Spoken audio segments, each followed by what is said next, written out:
Hi viewers నమస్కారం. నేను doctor Sunita, consultant fertility 49 fertility centre Tirupati branch. ఈరోజు నేను జనరల్‌గా మనము ఫర్టిలిటీ ట్రీట్మెంట్స్‌లో ఐవీఎఫ్‌లో ఎంబ్రియో ట్రాన్స్‌ఫర్ అంటే బేబీని గర్భసంచిలోకి ఎక్కించడం. ఇది చేసుకునే వాళ్ళలో తీసుకోవాల్సిన జాగ్రత్తలు ప్లస్ ఎంబ్రియో ట్రాన్స్‌ఫర్ అయిన తర్వాత ఎలా ఉండాలి అని చెప్పి చాలా క్వెషన్స్ అడుగుతుంటారు. వీటి గురించి మీకు కొంచెం ఎక్స్‌ప్లెయిన్ చేస్తాననమాట.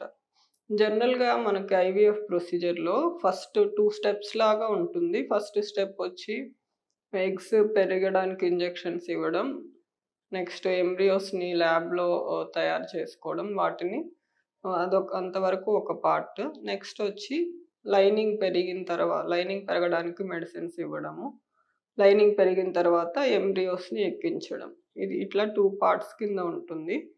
సో, దీంట్లో మనకి జనరల్‌గా ఇప్పుడు ఎక్కువ శాతము మనకి ఫ్రోజన్ ఎంబ్రియో ట్రాన్స్‌ఫర్ అంటే 1 మంత్‌లో తయారు చేసిన ఎంబ్రియోస్‌ని ఫ్రీజింగ్ చేసుకొని, ఇంకొక మంత్‌లో లైనింగ్ పెరగడానికి మెడిసిన్స్ ఇచ్చి, లైనింగ్ పెరిగినప్పుడు ఇంజెక్షన్స్ ఇచ్చి ఎక్కించడం. ఇది ఎక్కువ శాతం చేస్తుంటాము. కొన్ని కండిషన్స్‌లో మాత్రమే ఫ్రెష్ ట్రాన్స్‌ఫర్ అంటే బేబీస్‌ని తయారు చేసిన మంత్‌లోనే ఎక్కించడం అనేది కొన్ని కండిషన్స్‌లో చేస్తామనమాట.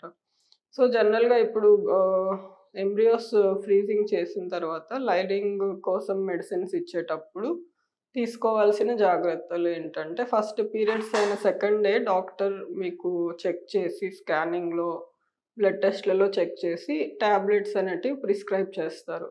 సో, ఈ టాబ్లెట్స్ అనేటివి జనరల్‌గా హార్మోన్స్ అనమాట. ఒక్కొక్క బాడీకి వాళ్ళకి తగినంత లైనింగ్ రావడం కోసము కరెక్ట్‌గా డోసెస్ అనేటివి రాసి ఇస్తారు. సో, మెయిన్ ప్రికాషన్స్‌లో ఏంటంటే డాక్టర్ ప్రిస్క్రైబ్ చేసిన టాబ్లెట్స్ అన్నీ కరెక్ట్‌గా టైమ్ టు టైమ్ వేసుకోవాలి. ఒకవేళ ఏదైనా స్కిప్ చేసినా, తెలియకుండా ఎక్కువ వేసుకున్నా డాక్టర్‌కి వెంటనే ఇన్ఫార్మ్ చేయాలి. సో దట్ వాళ్ళు మీ కండిషన్‌ని బట్టి ఇంకేమన్నా ఆల్టర్ చేయడమా అనేది డిసైడ్ చేస్తారనమాట. నెక్స్ట్ లైనింగ్ కోసం మళ్ళీ స్కాన్ చేసిన తర్వాత లైనింగ్ ఒకవేళ అంటే లైనింగ్ ఎలా ఉందో చూసి మామూలుగా 8-10 సెంటీమీటర్స్ వరకు ఉంటుంది. దాంతో పాటు బ్లడ్ సప్లై బావుందా? ఇవన్నీ చెక్ చేసి మీకు ఇంజెక్షన్స్ అనేటివి స్టార్ట్ చేస్తారు.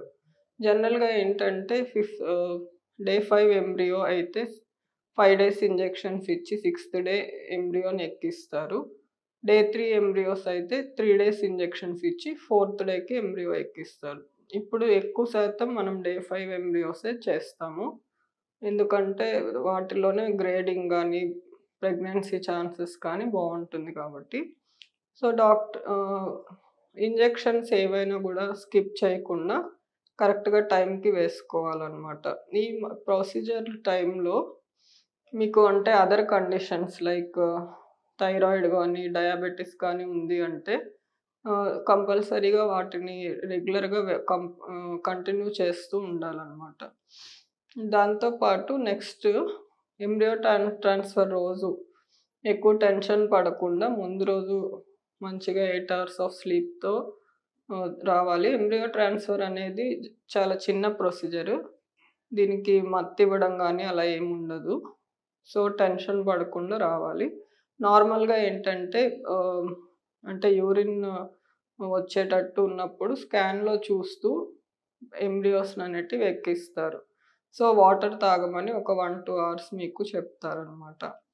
ఆహ్, ఎం దాని తర్వాత స్కానింగ్‌లో చూస్తూ బేబీని ఎక్కించిన తర్వాత ఒక 10-15 మినిట్స్ రెస్ట్‌లో ఉండి నెక్స్ట్ మీ వర్క్ మీరు చేసుకోవచ్చు.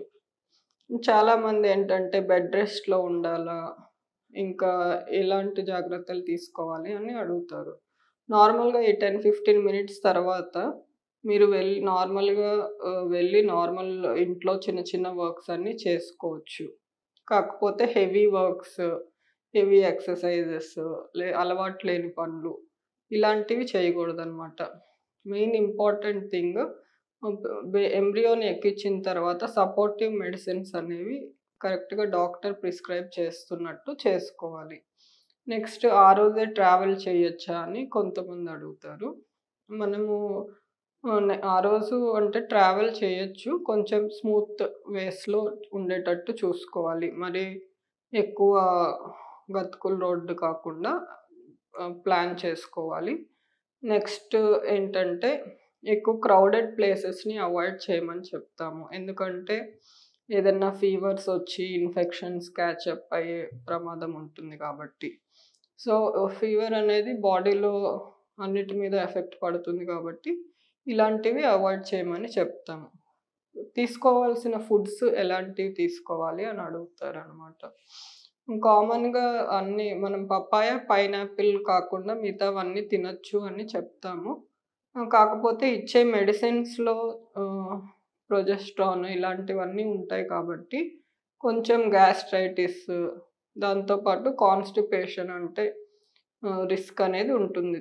దానివల్ల ఈజీగా డైజెస్ట్ అయ్యే ఫుడ్ ప్రిఫర్ చేయమని చెప్తాము.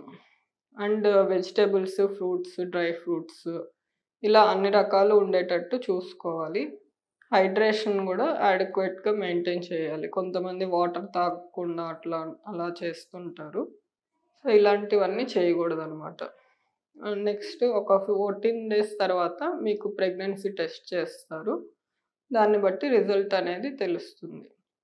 సో, ఈ 15 డేస్ స్ట్రెస్ గూడా లెవెల్స్ అనేది చాలామందేంటంటే ఎంబ్రియో ట్రాన్స్‌ఫర్ అయినప్పటి నుంచి రిజల్ట్ ఎలా వస్తుందో అని చెప్పి చాలా టెన్షన్ పడుతుంటారు. అసలు మాక్సిమం వీలైనంత వరకు దాని గురించి ఆలోచించకుండా వర్కింగ్ పీపుల్ అయితే వర్క్ చేసుకోవచ్చు. లేదు ఇంట్లో ఉండేవాళ్ళంటే ఏదన్నా హాబీస్‌గా గార్డెనింగ్ ఆర్ మ్యూజిక్ ఇలాంటివి చేసుకొని వీలైనంత వరకు వాళ్ళ మైండ్ డైవర్ట్ చేసుకోవడానికి చూడాలనమాట. అండ్ బెటర్ రిజల్ట్‌ని ఎక్స్‌పెక్ట్ చేయాలి.